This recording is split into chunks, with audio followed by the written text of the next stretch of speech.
بعض عورتیں نسلاً بانجھ ہوتی ہے، بعض وصفاً بانجھ ہوتی ہے۔ نسلاً جو بانجھ ہو اس کی اولاد نہیں ہو سکتی، وصفاً جو بانجھ ہو وہ دعا سے توبہ، وہ علاج معالجے سے ہری ہو جائے گی، اور تقدیر بدلتی ہے دعاؤں کے اثر سے، اور وہ بالکل جو بانجھ ہے وہ اللہ کے نیک بندے کی دعا سے ہری ہو جائے گی۔ سبحان اللہ۔ بزرگان دین کہتے ہیں کہ بہت زیادہ استغفار سے اللہ تعالیٰ اولاد عطا فرماتے ہیں، اور یہ بھی فرماتے ہیں کہ ہر فرض نماز کے بعد جب دعا کے لیے ہاتھ اٹھائے تو 3 دفعہ کہے رب ہب لی من لدنک ذریۃ طیبہ انک سمیع الدعاء۔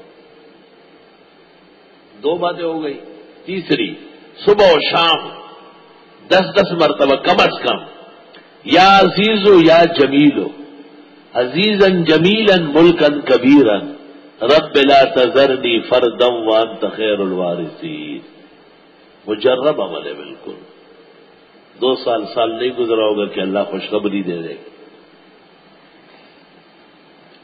یا عزیز ہو یا جمیل ہو، پھر اسی کو مصدر کر دو، عزیزا جمیلا ملکا کبیرا رب لا تذرنی فردا وانت خیر الوارثین۔